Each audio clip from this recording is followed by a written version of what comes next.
ഒരു കാർ ഓടിക്കുമ്പോൾ ഒരുപാട് പേർക്ക് ഡ്രൈവിങ്ങിൽ സംശയമുള്ള ഒരു കാര്യമാണ്. ഡ്രൈവിങ്ങിൽ എപ്പോഴൊക്കെയാണ് നമ്മൾ സെക്കൻഡ് ഗിയർ ഉപയോഗിക്കേണ്ടത്, അതുപോലെ തന്നെ സെക്കൻഡ് ഗിയർ കറക്റ്റായിട്ട് നമുക്ക് വീഴണമെന്നുണ്ടെങ്കിൽ നമ്മൾ കൈ എങ്ങനെ ബാലൻസ് ചെയ്യണം. ഇപ്പോൾ ഫസ്റ്റിൽ നിന്ന് സെക്കൻഡ് നമുക്ക് കൊടുക്കേണ്ടി വരും, തേർഡിൽ നിന്ന് നമുക്ക് സെക്കൻഡിലേക്ക് ഇടേണ്ട സാഹചര്യങ്ങൾ വരാം, ഫോർത്തിൽ നിന്ന് സെക്കൻഡ് ഇടേണ്ട സിറ്റുവേഷൻ വരും, ഫിഫ്ത്തിൽ നിന്ന് നമ്മൾ സെക്കൻഡ് ഇടേണ്ട സിറ്റുവേഷൻ വരാം.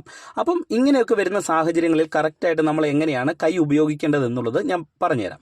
ഇതിൽ പ്രധാനമായിട്ട് നിങ്ങൾ മനസ്സിലാക്കേണ്ടത്, നമ്മളൊരു വാഹനം സ്റ്റാർട്ട് ചെയ്തെടുത്തു കഴിഞ്ഞാൽ വണ്ടിക്ക് ഒരു മൂവ്മെൻറ്റ്സ് നൽകി ചെറിയ നിരപ്പായിട്ടുള്ള റോഡിലാണെങ്കിൽ നമുക്ക് സെക്കൻഡ് ഗിയർ കൊടുക്കാം.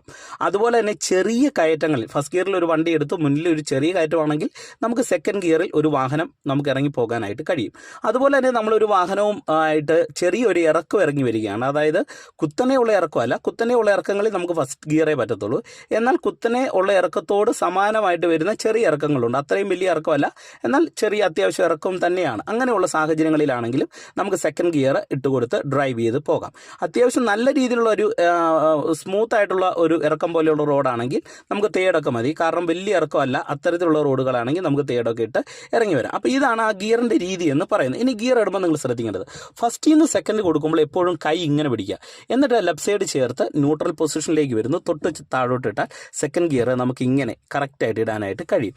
ഇനി നമുക്ക് തേർഡിൽ നിന്നാണ് സെക്കൻഡ് ഗിയറിലേക്ക് വരേണ്ടതെങ്കിൽ എങ്ങനെ വരണം, അതിന് നിങ്ങൾ ചെയ്യേണ്ട ഒരു കാര്യമെന്ന് പറയുന്നത്, ഇപ്പോൾ നമ്മൾ തേർഡ് ഗിയറിലാണ് കിടക്കുന്നത്, കൈ ഇങ്ങനെ പിടിക്കുക, ജസ്റ്റ് ന്യൂട്രൽ പൊസിഷനിലേക്ക് വരിക, എന്നിട്ട് ലെഫ്റ്റ് സൈഡിലേക്ക് ഇങ്ങനെ ചേർത്തിട്ട് താഴോട്ടിട്ടാൽ നമുക്ക് സെക്കൻഡ് ഗിയർ കറക്റ്റായിട്ട് ഇടാനായിട്ട് കഴിയും. ഓക്കെ, ഇനി നമ്മൾ ഫോർത്തിൽ നിന്നാണ് സെക്കൻഡ് ഗിയറിലേക്ക് കൊടുക്കുന്നതെങ്കിലോ, ഫോർത്തിൽ നിന്ന് കൊടുക്കുമ്പോൾ നിങ്ങൾ ശ്രദ്ധിക്കേണ്ടത്, ജസ്റ്റ് കൈ ഇങ്ങനെ പിടിക്കണം, എന്നിട്ട് നേരെ മേളിലേക്ക് എടുക്കുക, അപ്പോൾ ന്യൂട്രൽ പൊസിഷനിലേക്ക് വരും, എന്നിട്ട് കൈ നേരെ തിരിക്കുക, ലെഫ്റ്റ് സൈഡിലേക്ക് ചേർക്കുക, എന്നിട്ട് താഴോട്ടിട്ടാൽ നമുക്ക് സെക്കൻഡ് ഗിയർ ഇതുപോലെ ഇടാം. ഇനി നമ്മൾ ഒരു ഫിഫ്ത്ത് ഗിയറിൽ നിന്നാണ് നമുക്ക് സെക്കൻഡ് ഗിയറിലേക്ക് ഇടേണ്ടതെങ്കിലോ, ഇവിടുന്ന് ജസ്റ്റ് ന്യൂട്രാക്കുക, റൈറ്റ് സൈഡിലേക്ക് ഇങ്ങനെ കൈയാക്കുക, ഇതേ ഇങ്ങനെ സെക്കൻഡ് ഗിയർ കൊടുക്കുക. അപ്പോൾ നിങ്ങൾക്കൊരു സംശയം ഉണ്ടാകും, നമുക്കിങ്ങനെ ഓരോ ഗിയറും ഫോർത്തിൽ നിന്ന് സ്കിപ്പ് ചെയ്ത് സെക്കൻഡിലേക്ക് ഇടേണ്ടി വരുമോ, അല്ലെങ്കിൽ ഫിഫ്ത്തിൽ നിന്ന് സ്കിപ്പ് ചെയ്ത് സെക്കൻഡിലേക്ക് ഇടേണ്ടി വരുമോ?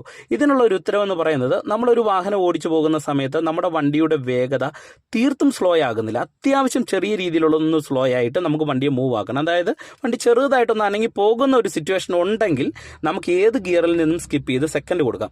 വണ്ടി തീർത്തും നിന്നു പോകുന്ന ഒരു സിറ്റുവേഷൻ ആണെങ്കിൽ മാത്രമേ നമുക്ക് അവിടെ ഏത് ഗിയറിൽ നിന്ന് ഡയറക്റ്റ് ഫസ്റ്റ് കൊടുക്കേണ്ടതായിട്ടുള്ള ഒരു സാഹചര്യമുള്ളൂ. ഇപ്പോൾ ഒരു ജംഗ്ഷന് വന്നാൽ ഫസ്റ്റ് കൊടുക്കണം, എന്നാൽ നമ്മൾ ഓടിച്ചു പോകുന്ന സമയത്ത് വണ്ടിയുടെ റണ്ണിങ് തീർത്തും നിന്നിട്ടില്ല, എന്നാൽ നമ്മൾ ഫിഫ്ത്ത് വരും, നമുക്ക് ഫോർത്തിലേക്ക് ഇട്ട് പോകാൻ കഴിയില്ല, തേർഡിലും പോകാൻ കഴിയത്തില്ലെങ്കിൽ നമുക്ക് എന്ത് ചെയ്യാം, നമുക്ക് വളരെ സുഖകരമായിട്ട് സെക്കൻഡ് ഇട്ട് പോകാനായിട്ട് കഴിയും. അപ്പം ഈ ഒരു കാര്യം സെക്കൻഡ് ഗിയറുമായിട്ട് ബന്ധപ്പെട്ട് നിങ്ങളൊന്ന് ഓർത്തിരിക്കുക.